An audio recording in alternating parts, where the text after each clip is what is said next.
네, 시청자 여러분 안녕하십니까? 주미스TV입니다. 항상 강령하시고 평안하십니까? 저는 개인적으로 지금 예루살렘에 지내고 있는데요.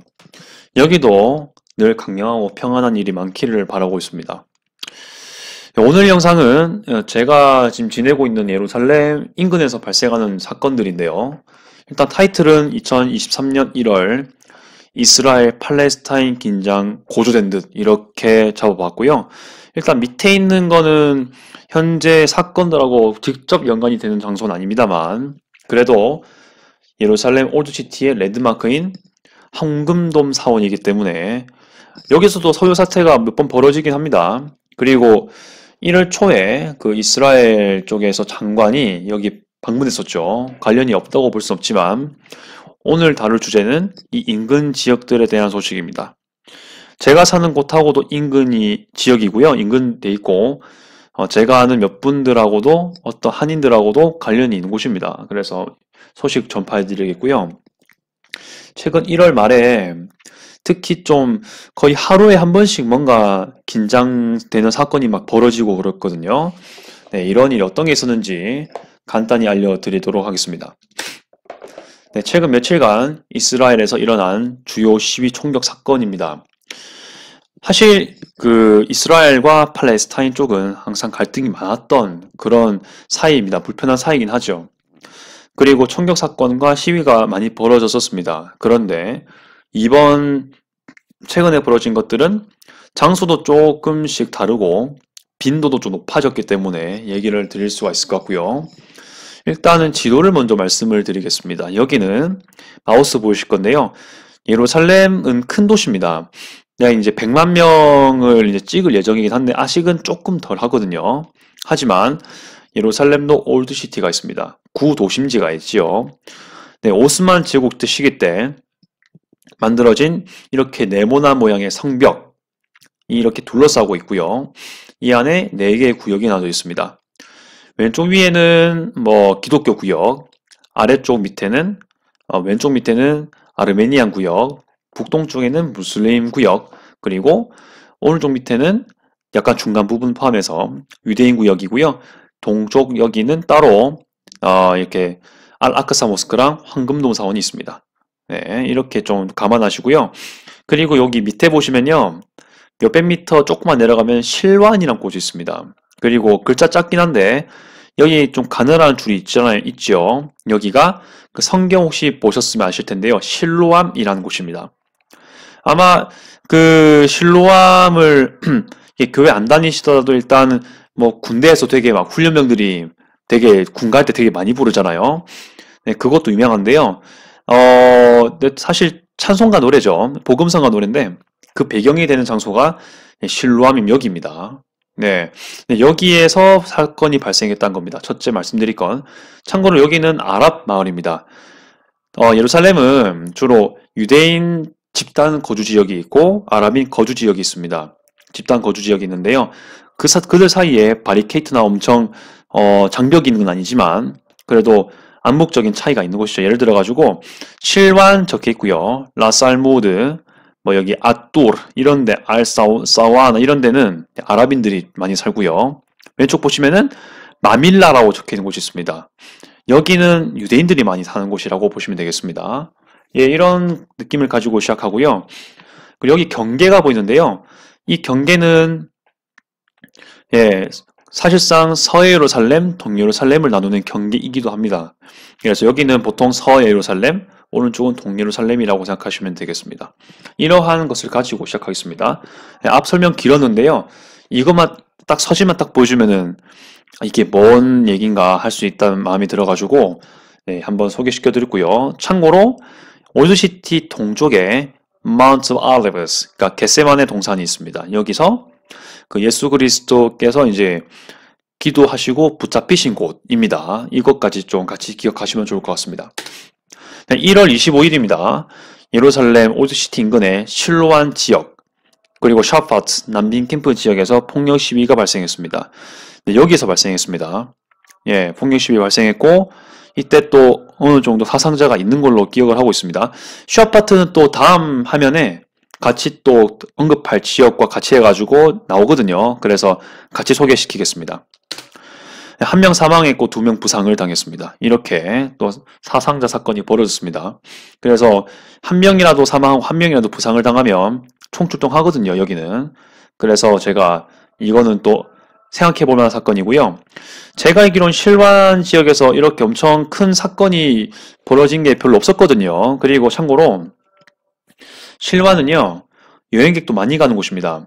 실로암이 있기도 하고 여기 인근에 이렇게 다윗의 시티라는 그런 유적지도 있고 지금 계속 복원하고 있거든요. 그리고 여기 주변에 히스기야 터널이라는 아주 유명한 또 여행 코스가 있습니다. 근데 이 인근에서 발생했기 때문에 매우 우리로서는 좀 참고해야 될 게 아닌가 싶어요. 그러니까 사람들이 많이 다니는 곳, 여행객도 많이 다니는 그곳에 발생했다라는 것입니다.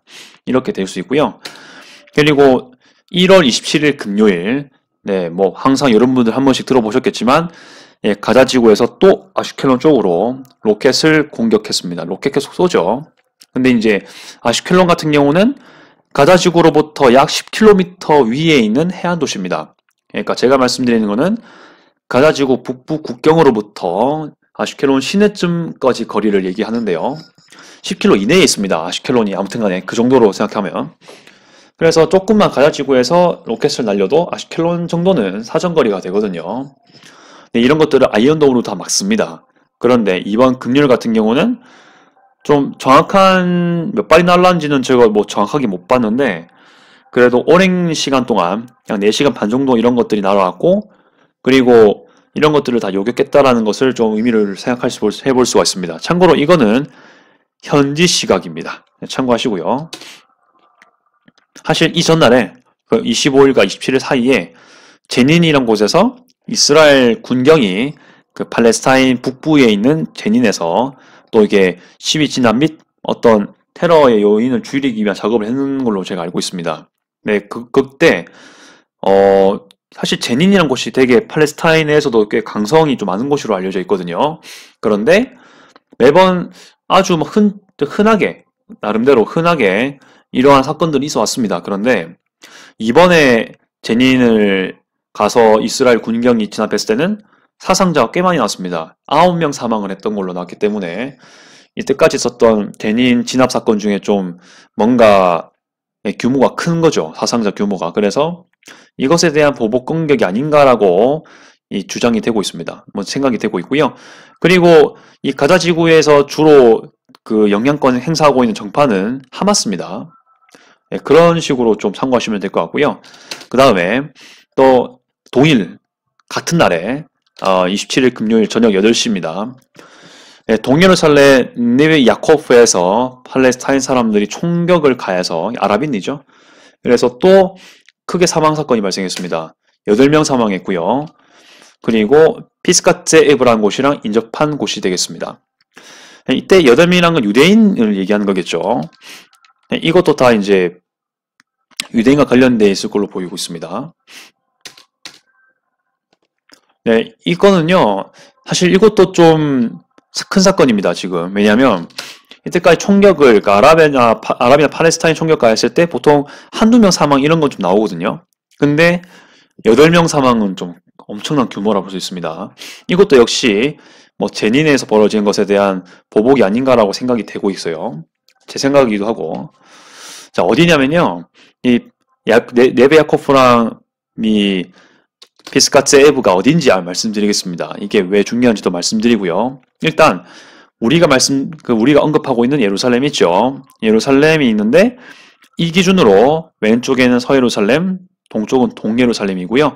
여기에 섬처럼 또 이렇게 지역이 있죠. 여기가 히브리대가 있는 곳입니다. 여기도 서예루살렘처럼 되어 있는 곳이고요. 동예루살렘은 아닙니다. 이 부분은. 자, 그런데 여기 올드시티죠. 이렇게 딱 회색 부분이 보일 건데요. 이 밑에 실완이 있는데요. 여기서부터 차를 타고 약 한 20분 정도를 올라가면요. 이렇게 피스카츠에브라는 데가 있습니다. 여기 조그마한 초록색이 보일지 모르겠는데요. 이쪽이 피스카츠에브입니다. 여기 쇼핑몰도 보일 건데요. 히브리어로 적혀 있는데 제가 마우스 가리키고 있는 이 부분들이 피스카츠에브입니다. 그 북쪽 부분에 네베 야코프가 있거든요. 이쪽은 다 유대인들이 많이 사는 곳인데요. 조금만 왼쪽으로 가면은 이게 슈아파트라는 데가 있고요. 여기가 위로 올라가면 또 이제 알람이라는 데가 있습니다. 그리고 여기서 또 한 10분, 15분 좀 더 올라가면요. 라말라가 나옵니다. 분리장벽까지 갈 수 있거든요. 그렇게 거리가 되어 있습니다. 그런데 아마 이렇게 유대인이 사는 지역도 있지만 이 인근만 보면요. 뭐 여기 이제 여기 사이엔 분리장벽이 있긴 하지만 제가 지금 이렇게 화살표 하고 있는 거 있죠? 근데 이쪽 왼쪽 지역이 이런 데는요 아랍인들이 많이 살아요. 베이탄이나 여기 적혀있는 것도요 아랍인들이 많이 사는 곳입니다. 샤파트라는 것도 제가 지금 마우스 가리키는 곳도 아랍인들이 많이 살고 있습니다. 어떠한 사람이 했는지는 잘 모르겠는데 이미 뉴스에 나왔겠지만 그 사람의 또 출신을 잘 모르겠는데요.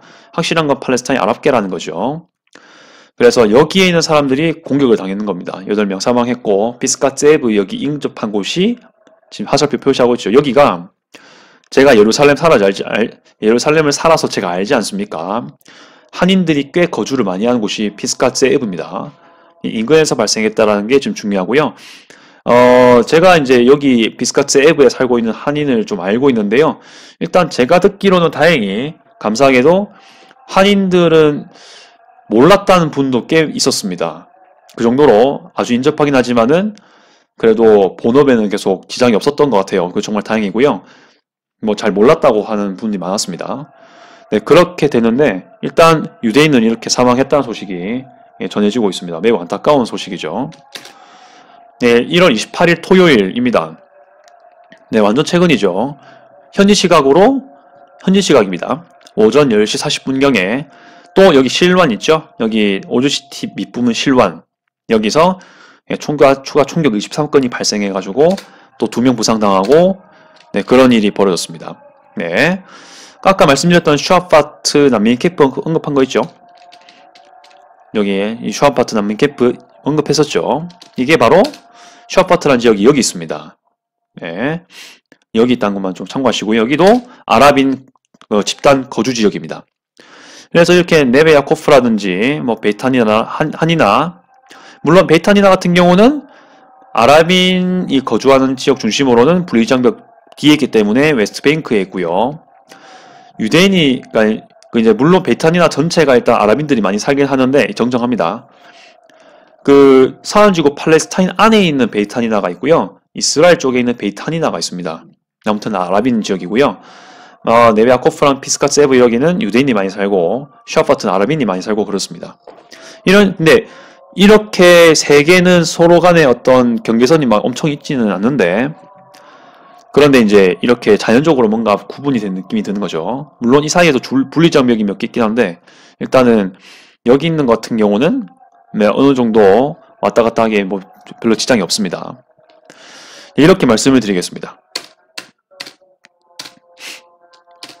네, 일단은 뭐 제가 물음표 던진 이유가 뭐냐면요. 왜 최근에 1월 말일 때 좀 사건들이 많이 벌어지고 있을까에 대한 의문을 제기하는 겁니다. 일단 제가 일단 개인적으로 볼 때는 작년 12월 말에 이제 이스라엘 신정부가 들어섰죠. 그 이제 베냐민 네타냐후 총리가 이제 중심이 돼가지고 들어왔는데 아무래도 이전 정부에 비해서는 좀 더 우파랑 그리고 뭔가 아랍인에 대한 강경 정책을 많이 추구하는 정당들이 합쳐졌기 때문에 그런 것에 대한 반작용이 아닐까라는 생각을 하고 있는 것이고요. 그 사이에 또 뭐 어떤 일들이 많이 있겠죠. 자, 그리고 이제 뭐 어떤 다른 이유가 또 생각이 갑자기 안 나네요. 제가 볼 때 제일 중요한 거는 이 신정부의 요인이 좀 있는 것 같습니다. 혹시 또 이런 것에 대한 또 여러분들의 생각 있으시면은 또 댓글 달아주시길 바라겠습니다. 또 말씀드리고 싶은 거는 감사하게도 한인들 중에서는 피해가 없다라는 거. 하지만 각자 다 각별히 안전에 유의하고 있다는 것을 제가 생각을 하고 있고 그렇게 말씀드릴 수 있을 것 같습니다. 아무래도 좀 살아본 분들이 계시기 때문에 누구보다 더 안전을 지켜야 된다는 걸 아시지 않겠습니까? 자, 아무튼 이렇게 얘기를 할 수 있을 것 같습니다. 오늘 영상은 여기까지고요. 앞으로도 뭐 이 지역이든 뭐 중동 지역이든 이슈가 될 만한 것들을 영상으로 올리도록 하겠습니다. 네, 시청 감사드립니다. 네, 이상 주미스TV였습니다.